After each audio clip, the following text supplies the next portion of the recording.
Hablaremos hoy de Pompeyo y de sus amores desgraciados. Pompeyo era un general romano que triunfó en muchas batallas durante la expansión de la República. Había nacido en el 106 a.C. Allá por el 84 luchó a favor de su padre, el cónsul Estrabón, y rajó a los opositores de su familia. Todo esto ocurrió en el norte africano y también en Sicilia. También ganó batallas en la Hispania y a su regreso colaboró para derrotar aquella rebelión de esclavos de Espartaco, a quien muchos tauras se habían opuesto sin éxito.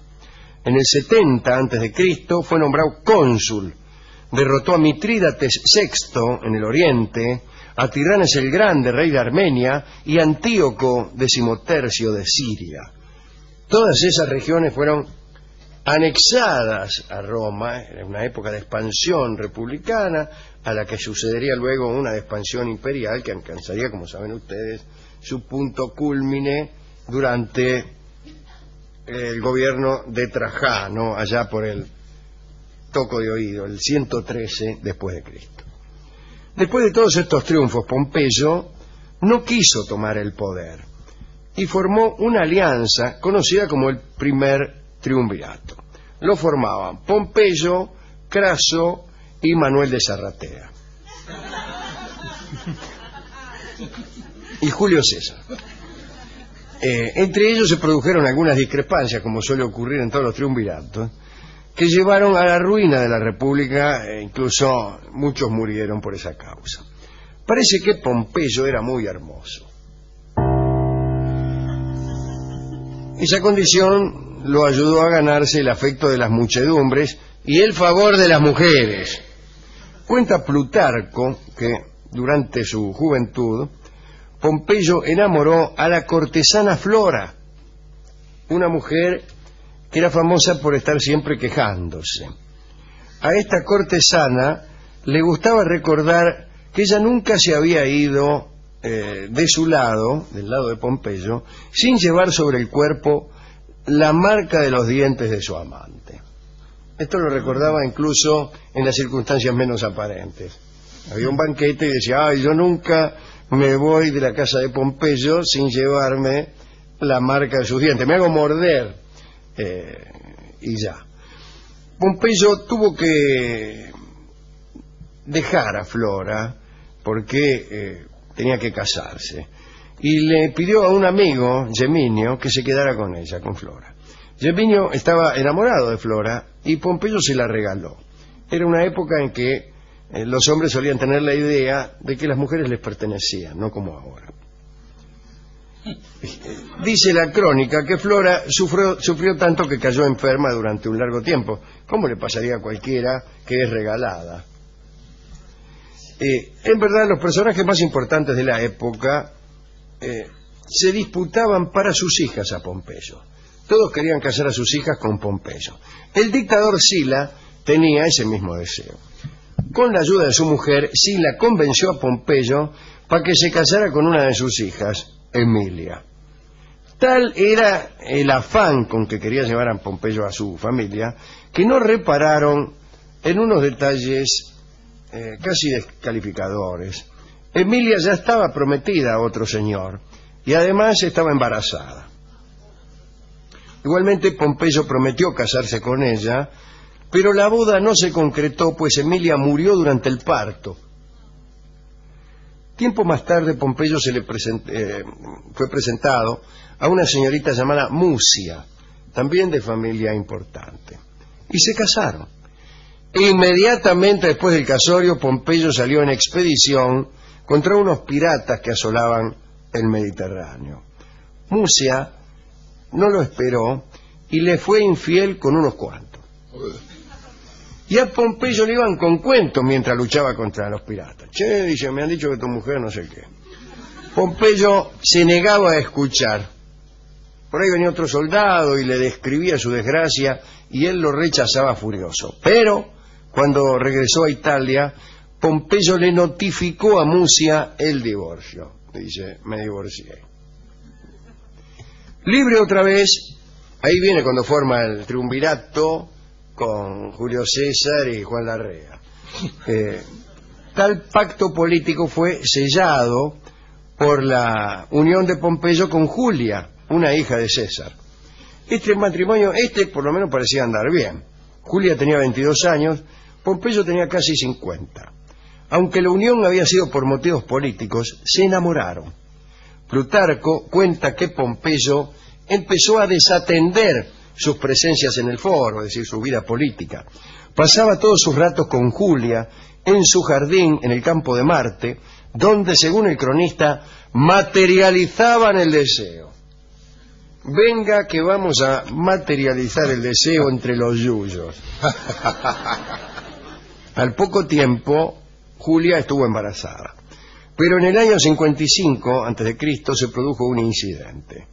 En el curso de una pelea en el campo de Marte, unos tipos fueron asesinados tan cerca de Pompeyo que su toga resultó salpicada de sangre. Rápidamente Pompeyo mandó a uno de sus sirvientes a que dejara en casa la toga manchada y le llevara una limpia. ¿Y que se quedó en calzoncillo mientras tanto? Es un detalle que ya va a ver por qué oscuro. El criado, que estaba todavía un poco impresionado por el crimen, se presentó en la casa toga ensangrentada en mano. Julia lo vio llegar, vio la sangre y las palabras entrecortadas del servidor le hicieron creer que Pompeyo había muerto. Ahí nomás se desmayó. Aquel desmayo aceleró el parto, que se complicó y Julia murió.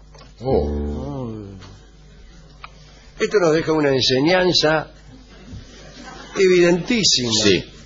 No conviene mandar nuestra toga ensangrentada a nuestra casa por un criado corto de genio. Claro. O tartamudo. O tartamudo. Ahora, no creo en esta historia. ¿Usted sabe que no creo? Creo que está mal contada. Debe haber algún detalle que está mal.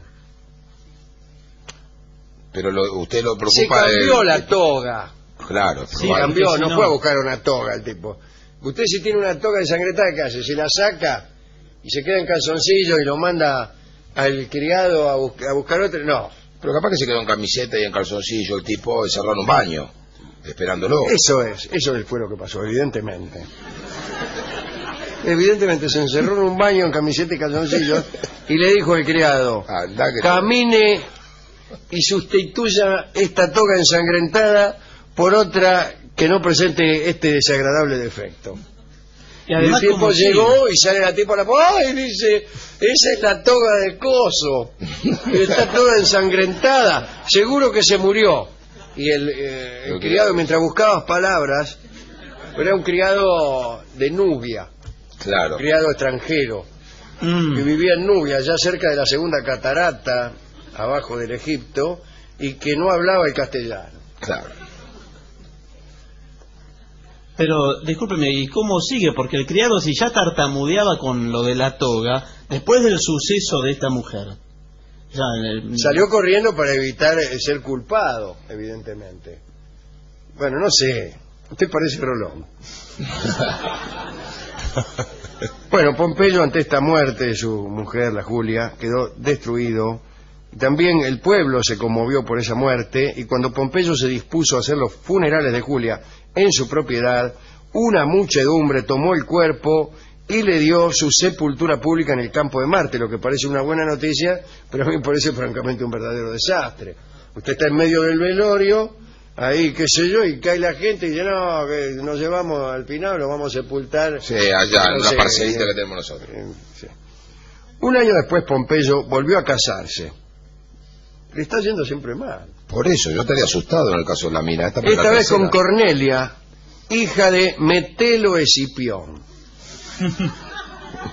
Se casaron. Habrá sido la primaria para ese muchacho, ¿no? Sí. Se casaron, pero su unión no fue venturosa. Provocó nada menos que una guerra civil.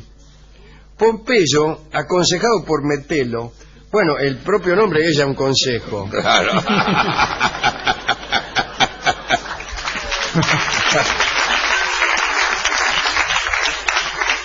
se apartó de la amistad de César. Craso ya se había muerto y ni hablar de Manuel de Zarratea. La intención de los padres de Cornelia era nombrar a Pompeyo único cónsul y alejar del poder a César. Julio César aceptó dejar su cargo con la condición de que Pompeyo hiciera lo mismo. El Senado, movido por los parientes de Cornelia, insistió en una renuncia incondicional de César y empezó la guerra civil. César, con su ejército, tomó el control de Italia y de buena parte de las regiones dominadas por Roma. Pompeyo huyó. Llegó a Farsalia, al norte de Grecia. Cornelia lo esperaba refugiada en Mitilene. Bueno, al cabo de un tiempo y de muchas idas y venidas, se enfrentaron los ejércitos de César y Pompeyo y César prevaleció. Cuando Cornelia supo estas noticias, sus primeras palabras fueron para reprocharse a sí misma la catástrofe. ¡Ay, qué desgraciada soy! Yo mismo he tenido la culpa. ¿Para qué me metí? Claro, dicen que se creyó maldita. Dijo, ¡ay, estoy maldita! Luego de la derrota de Farsalia, según Pierre Grimal, Pompeyo huyó a Egipto, pero allí lo esperaban unos asesinos al servicio de César que lo apuñalaron en el año 48 a.C. Estos fueron los desgraciados amores del pobre Pompeyo, que no acertaba una. A mí la que me caía mejor era Julia. No, también me caía bien la otra que lo engañaba mientras el tipo combatía a los piratas. Sí. Esa. Con esa terminó bien, pues se divorciaron. Qué cosa Sí, rara, ¿no? Rusia. El tipo se iba, no terminaba de doblar la esquina Ya. y ya del otro lado venía uno, ya se fue. Sí, entra. Bueno, vamos a dedicar esta charla acerca de los amores de Pompeyo a Espartaco, contra quien combatió Pompeyo, ¿no? O sea, a Kirk Douglas. Claro. Y a Pompeyo Odiver, que es amigo nuestro, que tiene más suerte con las damas. Y además, por lo menos, no tiene un suegro que se llama Metelo.